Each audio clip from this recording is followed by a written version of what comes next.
बहु थिलाबाला लोके हातेइछन्ति ration card 12,000 card फेराइलेनी सरकारी बाबू माने आउ केतेक कार्ड फेराइबाकू कुंथाउछन्ति। सरकार बढ़ाइले ई-केवाईसी अपडेट अवधि। गरीब खटिखियांक मुहरे हस फुटाइबा पई स्वल्प मूल्य सरकार चाउल और राशन सामग्री जोगाई देउछन्ति। एथिपई राशन कार्ड मध्य सेमानकू दिया जायछि। मात्र अति चतुरतार सह एही कार्ड को बहुत थिलाबाला लोक हातेइछन्ति। एमितिकि सरकारी अफिसर सरकारी कर्मचारी बड़ व्यवसायी माने मध्य धरा बंधा करी एही राशन कार्ड नै जाइछन्ति। एमानकू ठाब करिबा पई सरकार पदक्षेप नैछन्ति।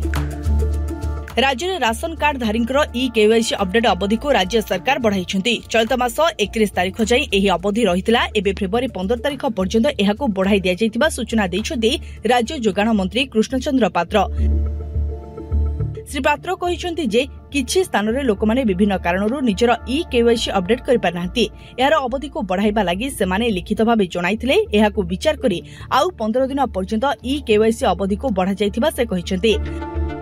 सरकार को एही निष्पत्ति परे जेउ लोकमाने राशन सामग्री उपरे निर्भर करछन्ती ओ कोनोसी कारणरू निजर ई-केवाईसी अपडेट करि पारनांती सेमानक पई एहा आश्वस्ति आनिछि। राज्य में समुदाय 3,35,570 राशन कार्ड हिताधिकारी रहिछन्ति। चलित मास 29 तारिख सुधा 2,96,97,332 जन बा 88% लोक निजर ई-केवाईसी करिसारिछन्ति। गतकाली गोटे दिन में 34,699 जनकर डाटा अपडेट करा जायछि। वर्तमान सुधा 38,03,238 जन हिताधिकारी निजर ई-केवाईसी करिनाहांती। गंजाम जिले में सर्वाधिक 2,93,163 जन, मयूरभंज में 2,41,000, कलाहांडी में 2,07,000 और देवगढ़ में 19,392 जन निजर ई-केवाईसी अपडेट करनाहांती।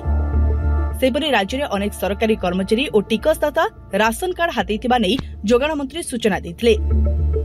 सेमाने निज आडू राशन कार्ड को फेराई देबाको कहा जायतिला, नचेत कार्यानुष्ठान ग्रहण कराजिबो बोली मंत्री चेतावनी दैथिले। सरकार को नाली आखि परे अनेक निजर कार्ड फेराई दिछन्ति। मंत्री श्री पात्र कहिसन्ति एहा भितरे 12,000 सरकारी कर्मचारी निजर राशन कार्ड फेराई सारलेनी। कंट पुरीबाकू आउ 48 घंटा बाकी थिबा बेले एही वर्गर व्यक्ति माने राशन कार्ड फेराई दियंतु। अवधि पूर्ण परे जो सरकारी कर्मचारी किबा टिकसदाता राशन कार्ड फेराई नथिबे ओ परे जांच रे धरा पड़िले सेमानक उपरे कार्यानुष्ठान नियाजिबो। अपरपक्षे होमगार्ड, ग्रामरक्षी और अन्य ठिका कर्मचारी मानकर राशन कार्ड कटिबो ना पूर्व भली रहिबो ताहाकू नै द्वंद्व लागि रहिछि। अनेक जिले में एमानक राशन कार्ड काटी दिया जाइछि, जहाकू नै होमगार्ड माने आंदोलन को ओल्हाइबा लागि सजबाज हेउतबा सूचना मिलिछि। Bureau report, SMCT news.